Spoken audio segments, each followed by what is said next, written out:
Some promises are not made with a ring, but with the quiet latching of a door.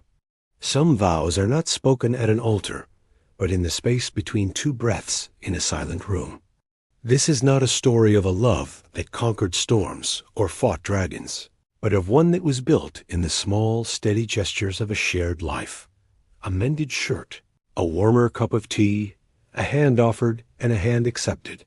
It is a story for those who know that the greatest courage is not found in facing a drawn gun, but in the choice to trust, to stay, and to build a home in the heart of another.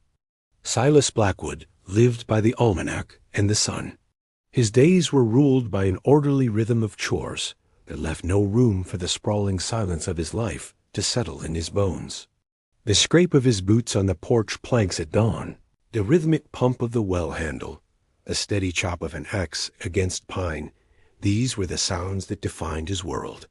His homestead, carved from the dusty plains of the Montana Territory, was a testament to his competence. The cabin was solid, the barn was sound, and his fences ran straight and true. But inside, the house held a stillness that was more than just quiet. It was empty. The bed was made for one.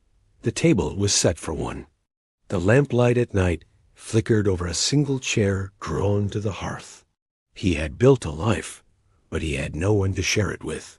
It was this deep, unvoiced loneliness that had led him to the unthinkable. A letter to a mail-order bride agency in St. Louis. He'd requested a respectable widow, someone practical and plain, who understood the hardness of this life and sought only a partner to weather it with.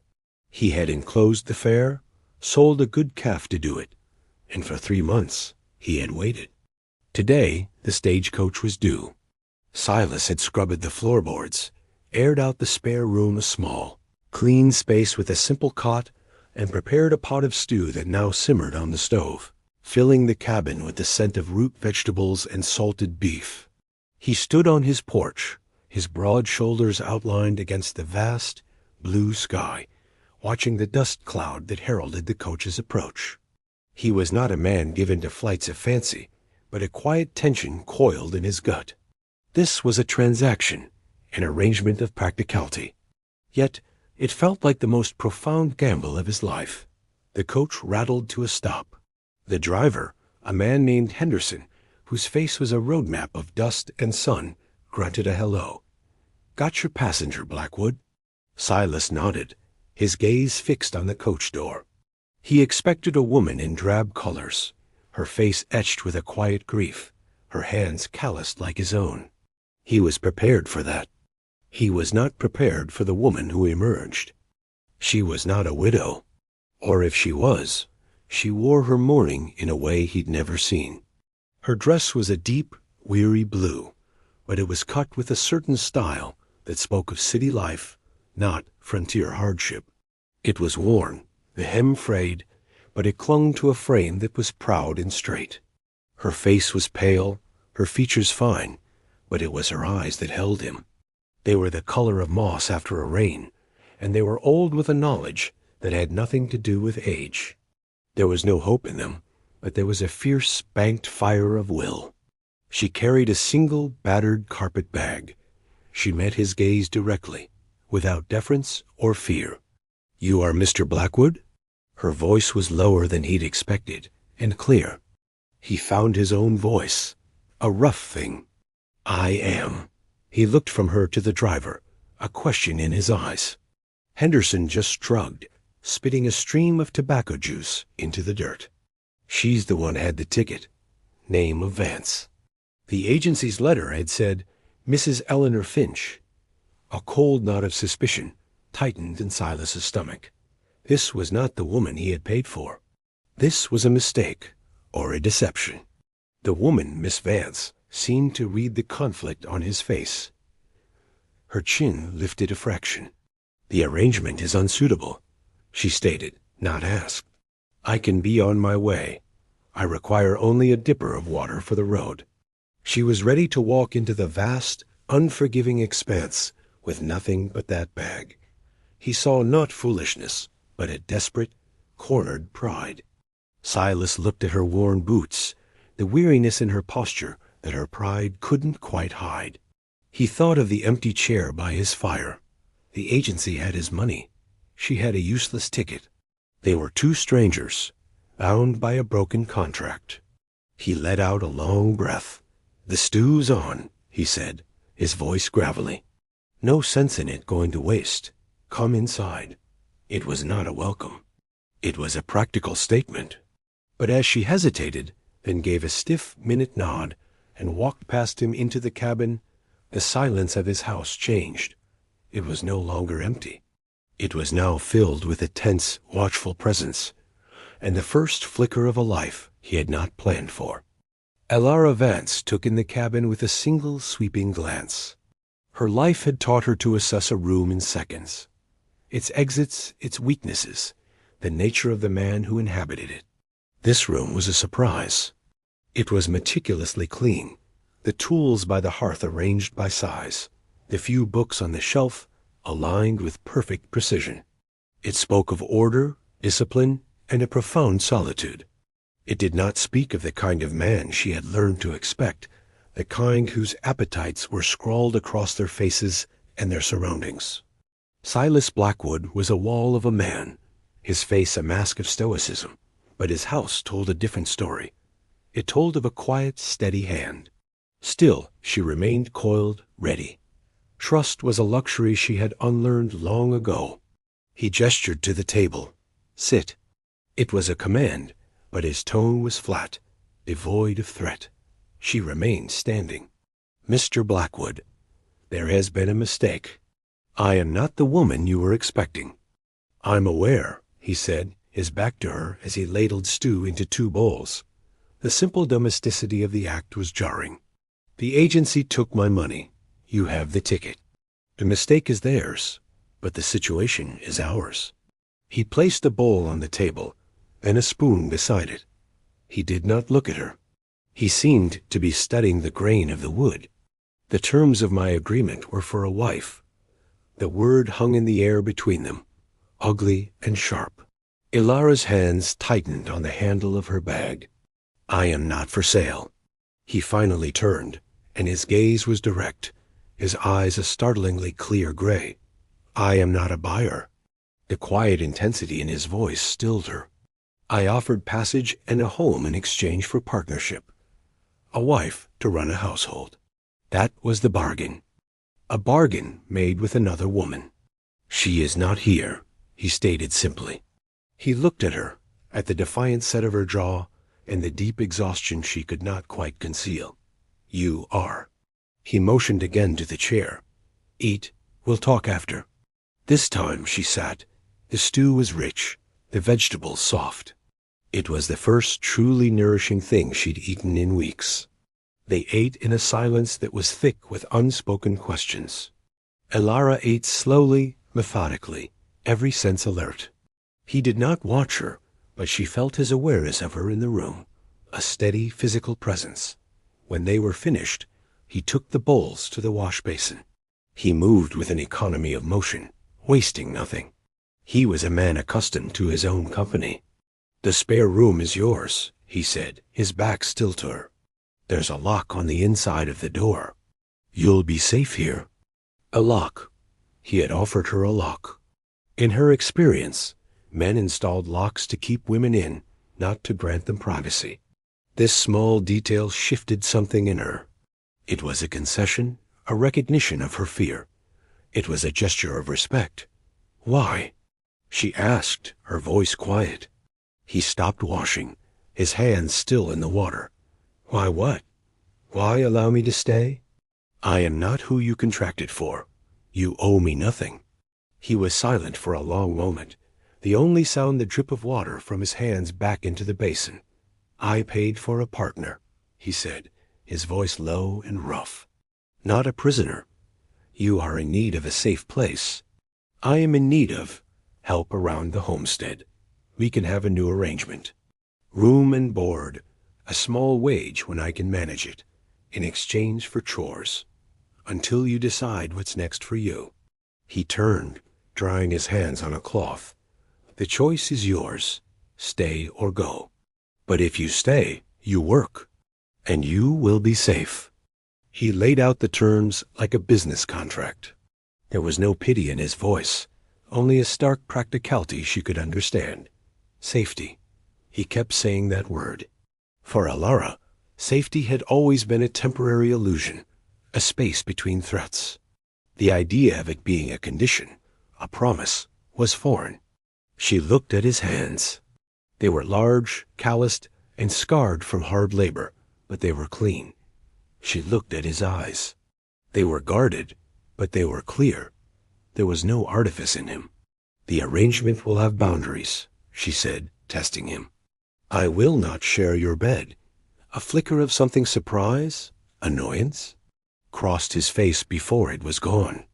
That was never on offer, he said, his voice flat. He picked up his hat from a peg by the door. I have chores. The room is at the end of the hall. Lock the door if it makes you feel easier. He left, closing the main door quietly behind him. Elara sat alone in the silent cabin. A room of her own.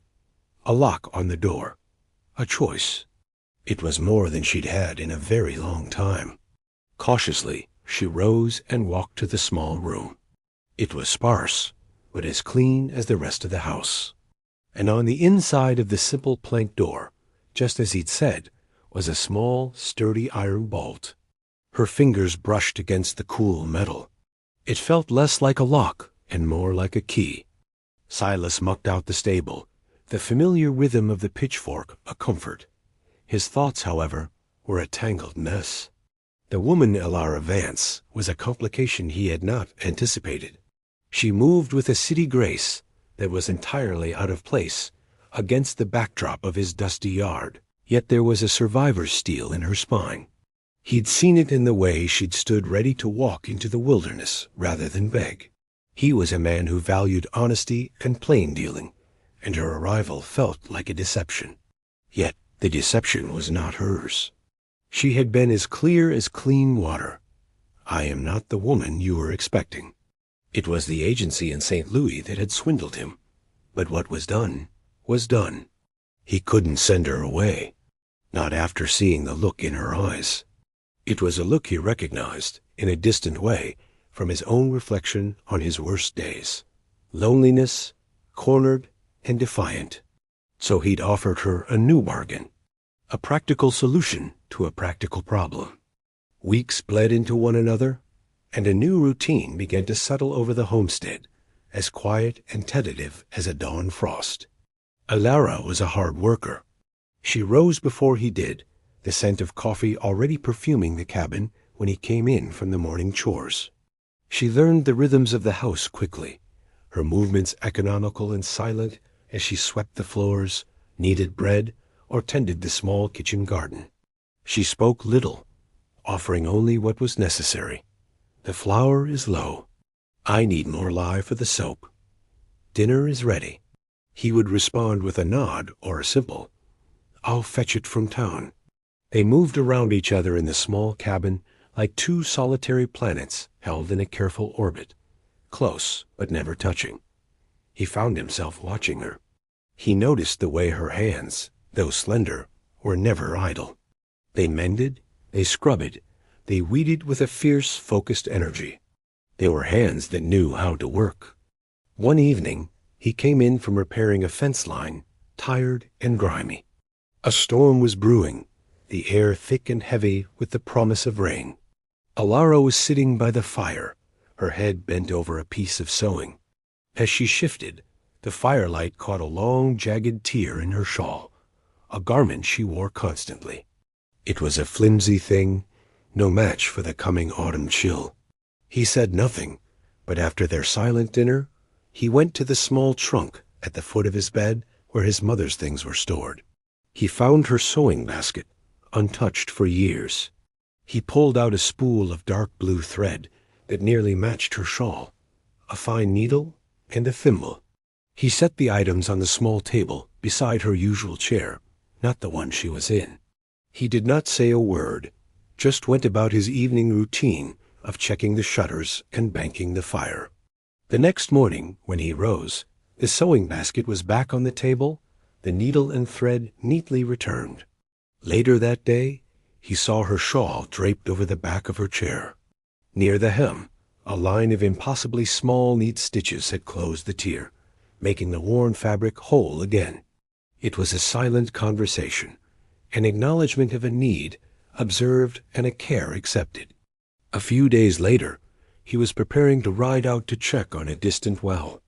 He pulled on his work shirt and found a button missing from the cuff, the threads frayed and broken. He cursed under his breath, thinking to just roll up the sleeve. He left the shirt on his bed and went to breakfast. When he returned to his room to gather his things, the shirt was where he had left it, but the cuff was no longer undone. A new button, a close match taken from one of his worn-out shirts he kept for rags, had been sewn in its place. The stitches were as neat and small as the ones on her shawl. A current of warmth, unexpected and foreign, moved through his chest. She had noticed. She had seen a small problem, and quietly, without being asked, she had fixed it. It was a simple domestic act, but in the profound silence of their shared existence, it felt like a shout. It was the first time since his mother's death that someone had mended something for him. He touched the button, its smooth surface cool against his calloused thumb. That day, as he rode under the vast, open sky, the world felt a little less empty. Elara watched Silas, too. She watched him from beneath her lashes as she worked, cataloging the details of the man who had given her shelter. He was, she had to admit, an honorable man. He held to their bargain with a rigid formality. He never entered her room. He never spoke a harsh word. He left her portion of the food on the stove if he ate before she did. He was a creature of habit and immense self-control. His hands, which she had first seen as simply large and calloused, she now saw were capable of incredible gentleness. She watched him one afternoon reshoeing his horse, his voice a low, soothing rumble as he calmed the animal, his touch on its leg firm but reassuring. He could split a log with a single powerful blow, but she had also seen him painstakingly splint the wing of a small bird that had fallen from a nest. This contradiction fascinated her. He was a protector by nature, yet he seemed to have nothing and no one to protect but this small patch of land. The loneliness of the place had been overwhelming at first. The silence at night was so deep it had a sound of its own, a low hum that vibrated in her bones. In the city, there was always noise, a constant clamor that kept the darkest thoughts at bay. Here, there was only the wind and the vast, starry darkness. In her first weeks, she had lain awake, the iron bolt on her door a cold comfort, her ears straining for any sound that signaled a threat. But the only sounds were the house settling, the distant call of a coyote, and the soft, steady rhythm of Silas's breathing from his room across the hall. Slowly and possibly, she had begun to feel safe. The tension in her shoulders had begun to ease. She no longer slept with one ear open. The quiet no longer felt like a threat, but like a balm. One evening, the rain that had been threatening for days finally broke. It came down in sheets, drumming a relentless tattoo on the roof. The wind howled, rattling the window panes. Inside, the cabin felt like a small, warm haven against the storm. The lamp on the table began to sputter, the flame dipping and soaring, casting long dancing shadows on the walls. Elara watched it, a knot of anxiety tightening in her stomach. A sudden plunge into darkness was a thing she feared. Silas looked up from the harness he was mending. "The wick needs trimming," he said. He rose and went to the lamp. He could have simply done it himself, but instead he paused. He looked at her. "Would you like me to show you? So you know for next time." It was a simple offer, but it was more than that. It was an offer of knowledge, of self-sufficiency.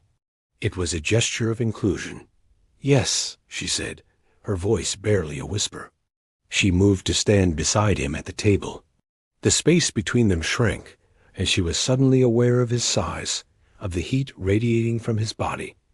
He smelled of rain and leather and wood smoke. He carefully lifted the glass chimney, his movements precise. "You have to be careful. The glass is thin," he instructed, his voice low. He showed her how to use the small key to raise the wick just enough, then how to use a pair of snips to trim the charred edge perfectly flat. As he guided her hand to show her the correct angle, his knuckles brushed against hers. The touch was brief, almost accidental, but a jolt of pure heat shot up her arm. It was the first time they had touched. Her breath hitched. He must have felt it too, because he pulled his hand back as if he'd been burned. A dark flush crept up his neck. "My apologies," he murmured, his gaze fixed on the lamp. He did not look at her. He replaced the chimney and adjusted the flame, which now burned with a clear, steady light, pushing the shadows back into the corners. The moment passed. But the memory of the touch, the unexpected warmth of his skin against hers, lingered in the quiet air of the stone-lashed cabin. The day the preacher came, the fragile piece of their arrangement was shattered.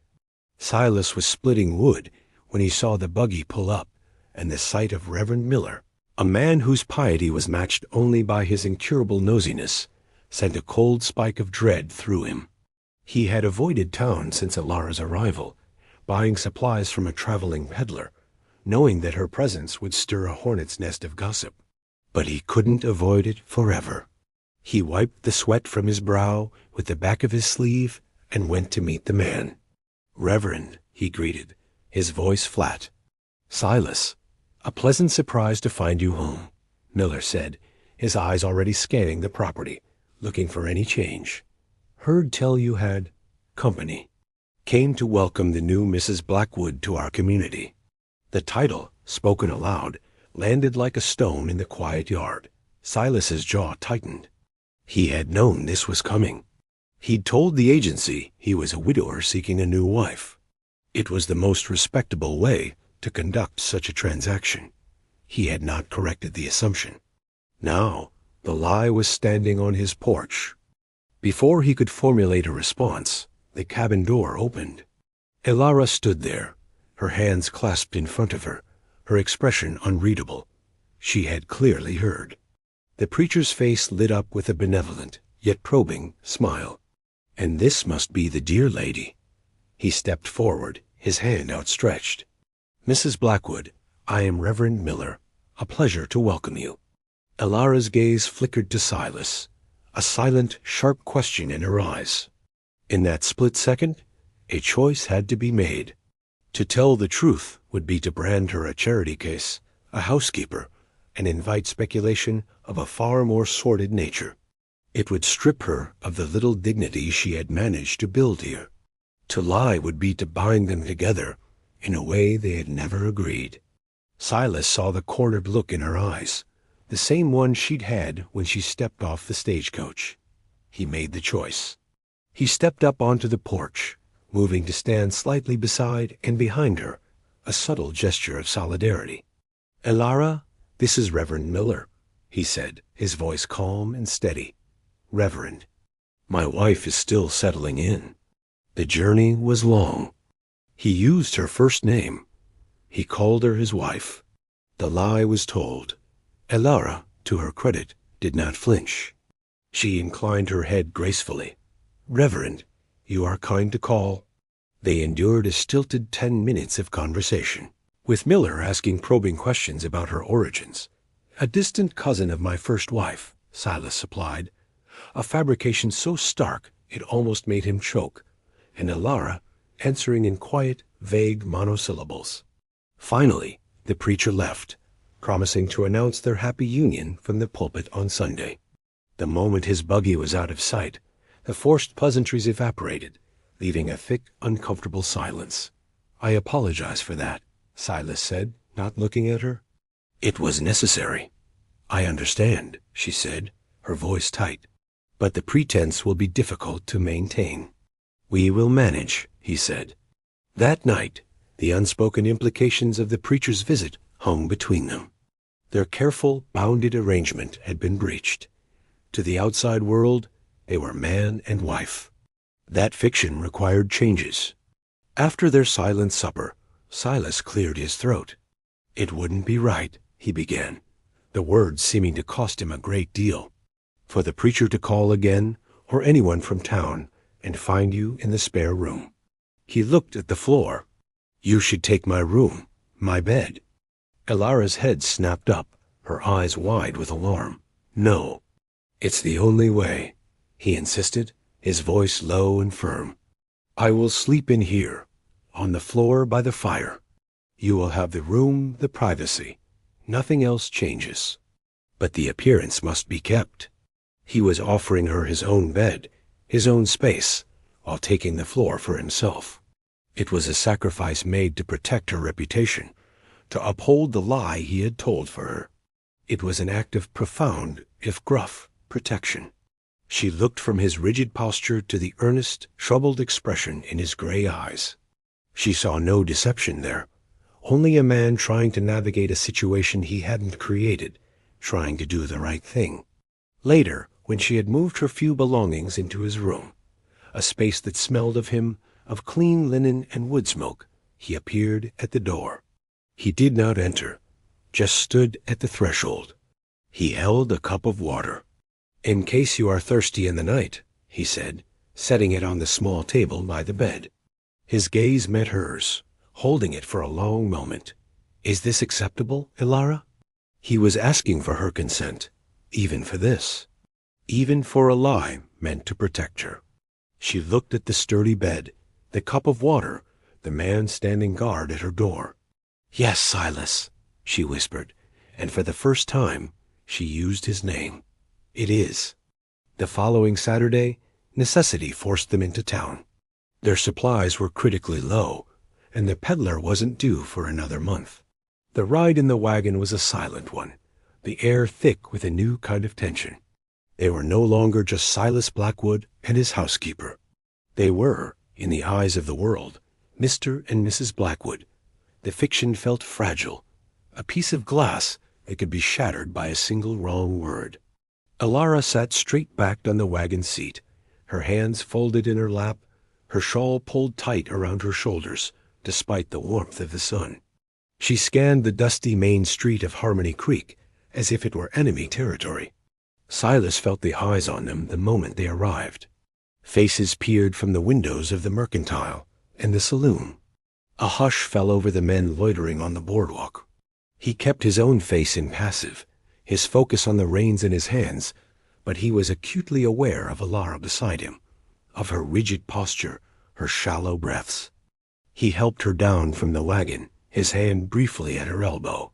Her arm was tense as a bowstring beneath his touch. He let go quickly. "We'll go to the Mercantile first," he said, his voice low, meant for her ears only. Inside, the store was dim and cool, smelling of coffee beans, leather, and dust. Mrs. Gable, the proprietor, a woman whose tongue was as sharp as her needles, gave them a long, appraising look. "Silas, and—" "The missus," she said, the words dripping with curiosity. "We need flour, salt, coffee," Silas said, ignoring her tone and handing her his list.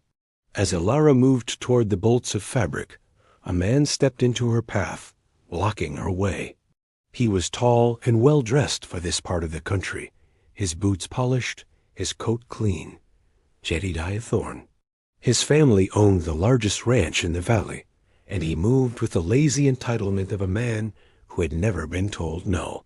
His eyes, small and dark, raked over Elara, a crude assessment in his gaze. "Well now, Blackwood," Thorne said, his voice a smug drawl. He did not look at Silas, his attention fixed solely on Elara. "Where'd you find this stray? She's a bit too fine for your dusty little homestead, isn't she?" The insult was deliberate, designed to provoke, to demean. Elara froze, her face paling, her body going rigid. Silas saw the flicker of old fear in her eyes, a shadow of some past encounter with a man just like this one. A cold, quiet rage settled in Silas's gut. He did not raise his voice. He did not clench his fists. He simply moved. In one smooth, deliberate motion, he stepped between Elara and Thorne, his body a solid, immovable shield. He was taller than Thorn, broader. His presence filled the space, eclipsing Elara from the other man's view. He said nothing. He just stood there, his gray eyes leveled on Thorn, as quiet and as dangerous as a loaded gun. The air in the store crackled. Mrs. Gable stopped weighing the flour, her mouth agape. Thorn's smug expression faltered. He had expected a shouting match, a chance to assert his dominance. He hadn't expected this silent, absolute wall of a man. Silas's stillness was more intimidating than any threat. "Just admiring your property," Thorn stammered, trying to regain his footing. "She is my wife," Silas said, his voice low and flat, each word a chip of ice, "and you will show her respect." Thorn scoffed, but there was no conviction in it. He looked past Silas's shoulder, trying to catch Elara's eye again, but Silas shifted his weight slightly, completely blocking the view. Defeated, Thorn gave a short, dismissive laugh. "Getting touchy in your old age, Blackwood." He tipped his hat with false gallantry and swaggered out of the store. The moment he was gone, the tension broke. Silas did not move until he heard the sound of Thorn's boots fade on the boardwalk. Only then did he turn. Elara was staring at him, her moss-green eyes wide, her hand pressed to her chest as if to still a racing heart. He had not fought. He had not argued. He had simply stood between. On the long, silent ride home, the space between them on the wagon seat felt different. It was no longer charged with awkwardness, but with the echo of his silent, unwavering protection. They returned to the homestead as the sun began to dip below the horizon, painting the sky in fiery strokes of orange and purple. The beauty of the sunset was lost on Silas. The ugly encounter in town had left a sour taste in his mouth. He unhitched the horse, his movements sharp and efficient, the anger he had suppressed, earlier finding an outlet in the familiar chore. He could still see the look on Thorn's face, the predatory gleam in his eyes as he looked at Elara. And worse, he could still see the stark terror that had flashed across Elara's face before she'd hidden it. When he entered the cabin, she was standing by the window, staring out, but seeing nothing. The supplies from town sat untouched on the table. The room was filled with a tense silence that was heavier than any they had shared before. He walked to the hearth and lit the lamp. The soft, golden light pushed back the gathering gloom, illuminating the worry etched on her features. He saw the slight tremor in her hands. He knew she was thinking of men like Thorn, of a past she had never spoken of. "He will not touch you," Silas said, his voice rougher than he intended. The words were a vow. She turned from the window, her face pale in the lamplight. Her composure, usually so absolute, had cracked. "I have known men like him," she said, her voice a low, unsteady whisper. "Men who believe everything and everyone is theirs for the taking. Men who enjoy the fear in a woman's eyes." She did not need to say more. He understood. The brothels and back alleys of the world were filled with men like Jedediah Thorn. For the first time, she was not just alluding to her past. She was showing him a piece of it, a shard of the fear she lived with every day. She looked at him, her eyes searching his face. "In town, you did not fight him." Words would have been a victory for him, Silas said, his gaze steady. He wanted a reaction. "I gave him nothing." "You gave me a shield," she corrected softly. The admission hung in the air between them, a fragile, precious thing. He felt a powerful, unfamiliar urge to offer some comfort, but he did not know the words. Touch was out of the question. So he offered the only thing he could, a piece of his own truth. "My father was such a man," he said, the confession tasting like rust in his mouth. He had never spoken of this to anyone. He was big with his fists and small with his words. He believed a man's worth was measured by what he could control: his land, his animals, his wife. He looked at his own hands, large and calloused like his father's had been. "I watched my mother live in fear her whole life. I swore I would not be him." Now she understood. His quietness, his carefulness, his insistence on her consent, it was not just a matter of disposition. It was a conscious daily rebellion against the man who had raised him. It was a moral code forged in the fires of his own past. The confession laid them both bare. They were two survivors, marked by different pains, but united by a shared understanding of what it meant to feel unsafe in the world. The wall of formal politeness between them crumbled, replaced by a raw, tentative empathy. "Your mother," Elara said quietly, "was she happy?" "She found peace in her garden," Silas answered, his voice thick. It was the only place he left alone. He looked at Elara, at the woman who was slowly, carefully tending the small patch of earth behind his cabin, bringing green life to the dusty soil. The parallel was not lost on him. The silence that fell now was not empty. It was filled with the weight of their shared confessions, a foundation of trust being laid, stone by stone, in the quiet glow of the lamplight. The peace their confession had bought was short-lived. Jedediah Thorne was not a man to accept defeat. Humiliated by Silas's quiet dismissal, he turned to the weapons of the powerful, rumor and influence. The whispers started in the saloon and spread through Harmony Creek like a grass fire. That the new Mrs. Blackwood was no widow, but a painted woman from a den in St. Louis. That Silas had been duped, or worse, that he was knowingly harboring a sinner.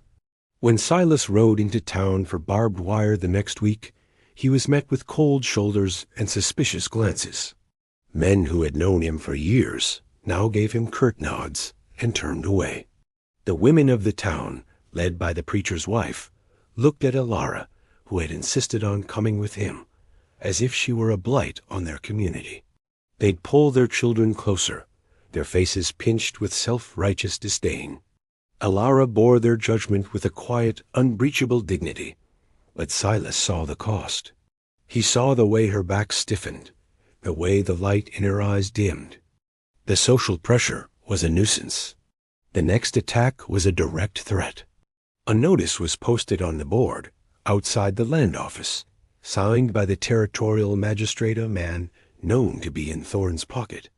It was a formal inquiry into the original survey of Silas's property, questioning the legitimacy of his southern boundary line, the one that bordered Thorne's vast ranch and, more importantly, included the only year-round creek in the area. It was a blatant, legalistic power play. Thorne was trying to squeeze him out, to take his water, to ruin him. If he lost the creek, his homestead would not survive the dry season. The threat was no longer just to Elara's reputation or their fragile peace. It was to their home, to their future. That evening, Elara found him in the barn, staring at the legal notice in his hand, as if he could burn a hole through it with his gaze. She could feel the storm of anger radiating from him, a dangerous energy he kept tightly leashed. She saw the familiar, helpless fear rising in her own heart, the fear of being uprooted, of having to run again. The thought of leaving this place, this quiet cabin, this complicated, honorable man, was a physical ache in her chest. She had found something here she hadn't even known she was looking for, a sense of belonging. The idea of Thorne destroying it filled her with a cold fury that eclipsed her fear. She walked over to him, her steps sure on the hay-strewn floor. "He will not win," she said. It was not a question. It was a declaration. Silas looked up, his face grim in the fading light. "He has the law on his side, Elara. Money buys magistrates." "Then we find something money cannot buy," she replied, her voice steady. "What do we have that he does not?" He looked around the barn, at his tools, his horse, the meager fruits of his labor. Not much. She shook her head, a small, fierce motion. "We have the truth, and we have each other." Her words, so simple and so bold, seemed to hang in the dusty air. We, each other. She had aligned herself with him completely. This was her fight, too. He saw it then, not the frightened woman from the St. Louis back alleys, but a warrior, armed with a resilience that had been tempered into pure steel. He had sought a practical partner, and instead he had found an ally. A deep, protective instinct, stronger than any he had ever felt, surged through him. He would not let Thorn take this from them. He would not let the world break her again. Silas knew, with a certainty that settled deep in his bones, that Elara was considering her options. She was a survivor. If she believed he was going to lose the homestead, her instinct would be to flee before the walls came down around them both. He could not blame her. But the thought of the cabin returning to its empty silence was now unbearable. He had to show her that he would not fold. He had to show her that he trusted her, not just with his home, but with his life. That night, a restless energy drove him to his chores. After dinner, he took to cleaning his rifle, the methodical process of oiling the steel and checking the action a familiar comfort. Elara sat by the fire, mending a tear in one of his work shirts, her needle moving in a steady, rhythmic dance. The air between them was thick with unspoken anxieties about the land survey and Thorn's relentless pressure. He finished his work, the rifle gleaming in the firelight. He stood, the weapon held loosely in one hand. She looked up, her fingers stilling on the fabric. He walked over to her. She did not flinch, her gaze steady on his face, but he saw the question in her eyes. He stopped before her. Then, in a gesture that was as deliberate and solemn as any vow, he turned the rifle in his hand and offered it to her, but first, the universal sign of trust. A man did not hand over his weapon lightly, and never to someone he did not trust with his back. It was a pledge more powerful than any words he could muster. "This is our home, Elara," he said, his voice a low rumble. "We defend it together." Her breath caught. She looked from the rifle to his face, and for the first time she saw past the stoic protector to the man beneath, a man offering her a partnership that was absolute. Slowly, she reached out and took the rifle from him. Her fingers closed over the smooth, warm wood of the stock, her hand covering his for a brief moment. The touch was firm, a silent acceptance. He had never called her Elara before that night of their confession. He had used her name when he claimed her as his wife to the preacher, a word spoken for the benefit of others. But this time he spoke it for her. Elara, not ma'am, not woman. Her name.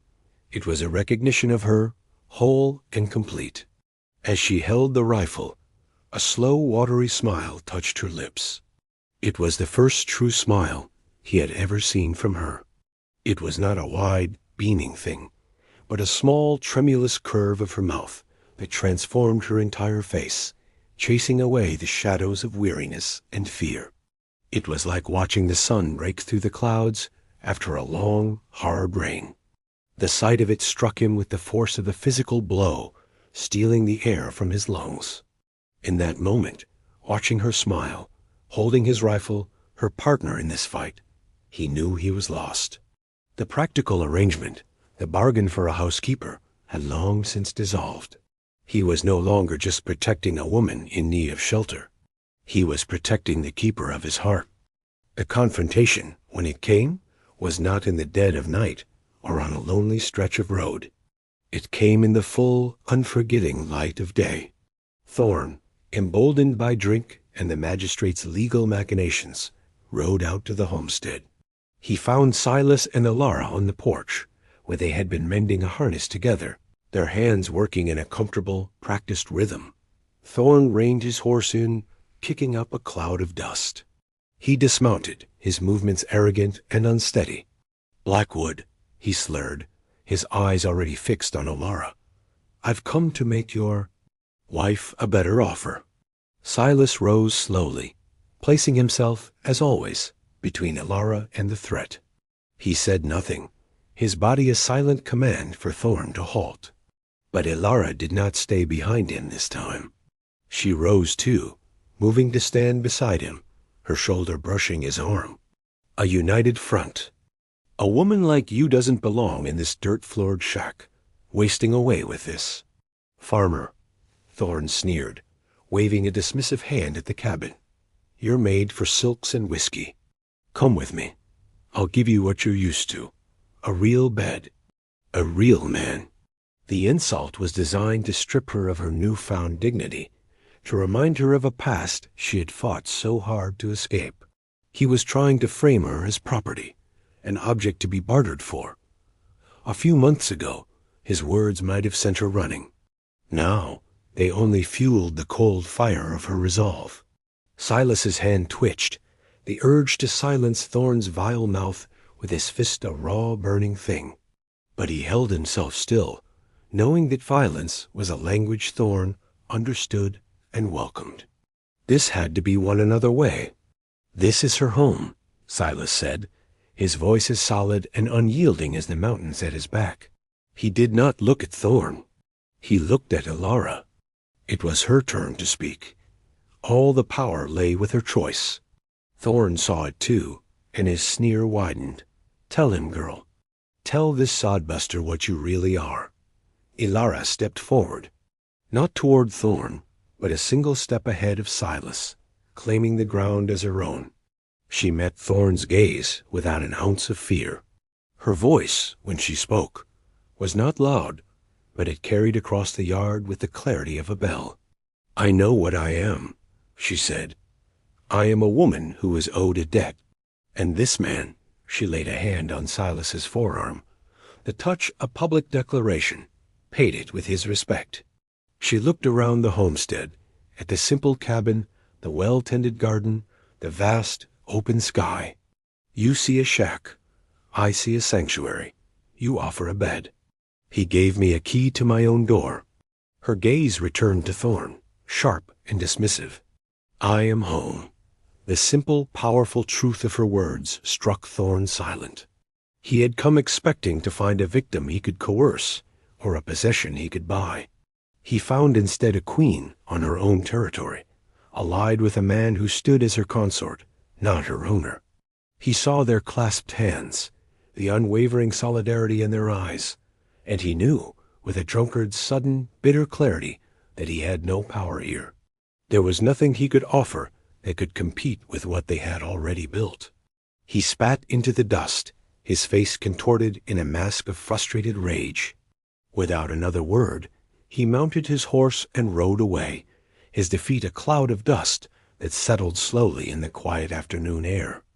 The moment Thorn's horse disappeared over the rise, the adrenaline that had held Elara so straight and tall deserted her. A violent tremor ran through her hands. Her breath came in ragged gasps. The strength she had projected was real, but it had taken every last ounce of her courage. Silas's hand came to her elbow, his touch firm and grounding. "It's over," he said softly. He led her inside the cabin, away from the open yard, back into the safety of their sanctuary.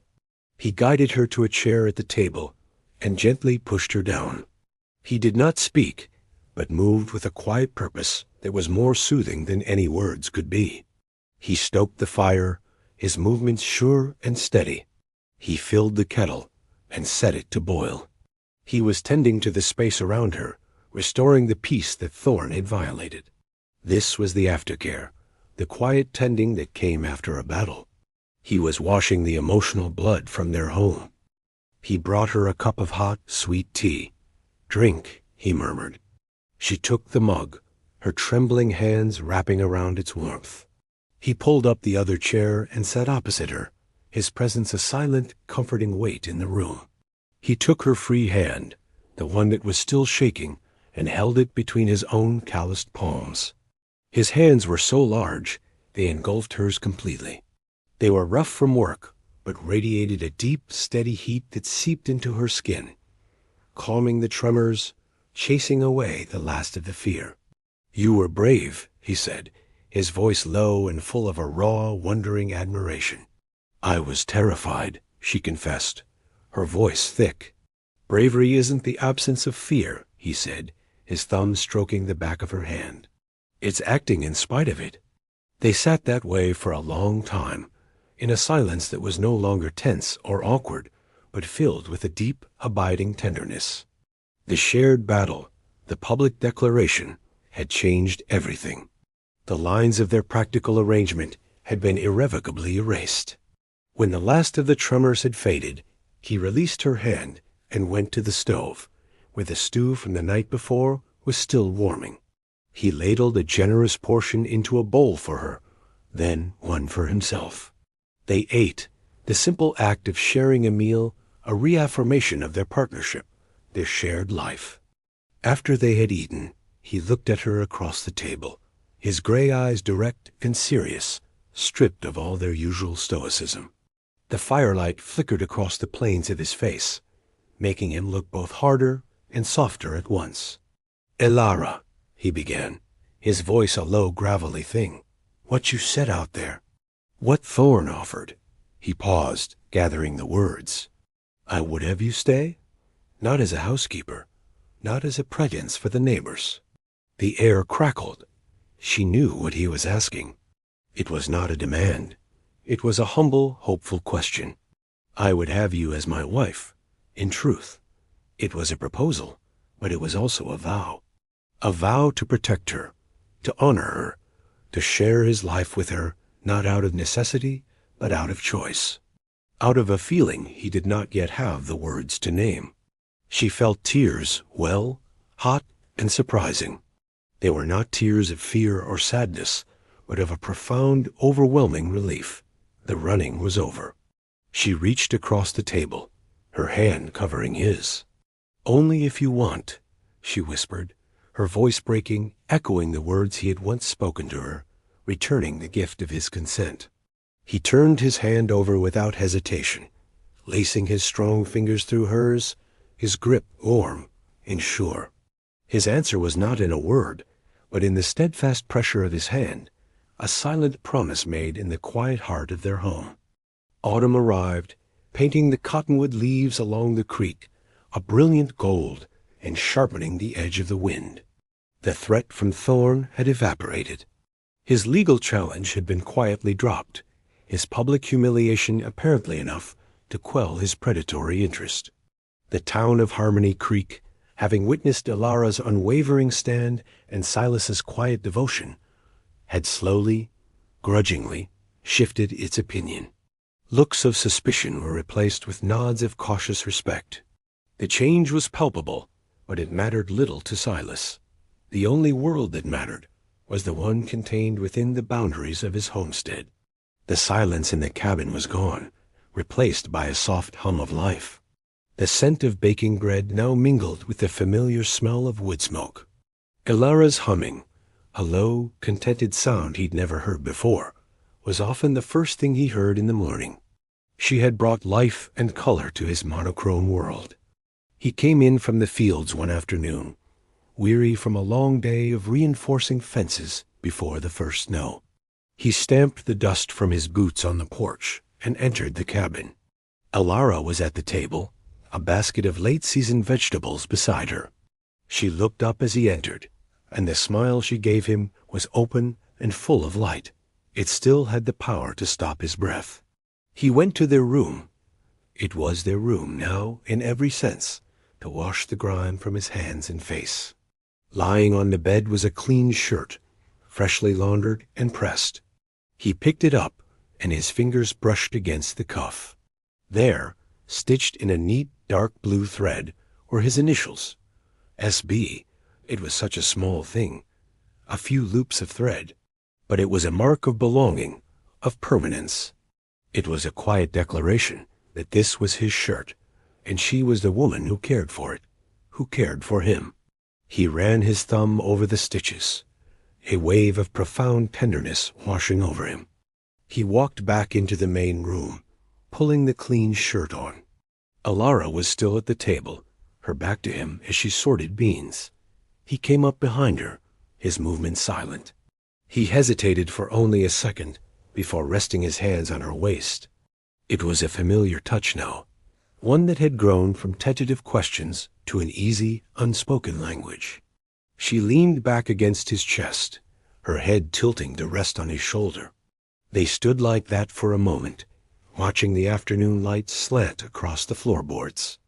"I saw the shirt," he said, his voice a low rumble against her ear. She turned in his arms to face him, her hands coming up to rest on his chest. "Every respectable man should have his initials on his cuff," she said, a playful light in her eyes. "And are you a respectable man, Silas Blackwood?" He looked down at her, at the woman who had walked into his life by mistake and had become its undeniable center. He thought of the empty chair, the bed made for one, the suffocating silence. He thought of her courage, her quiet strength, her smile. "I am a fortunate man," he corrected, his voice thick with an emotion he no longer tried to hide. He bent his head, not to kiss her, but to rest his forehead against hers, a gesture of intimacy that had become their most sacred vow. They breathed the same air, their futures intertwined. "Our home," he murmured, the words a quiet prayer of gratitude. She smiled, a soft, beautiful thing. "Our future," she whispered back. The promise was sealed, not with a ring or a writ of property, but with the simple, unshakable truth of two solitary souls who had chosen to build a life together.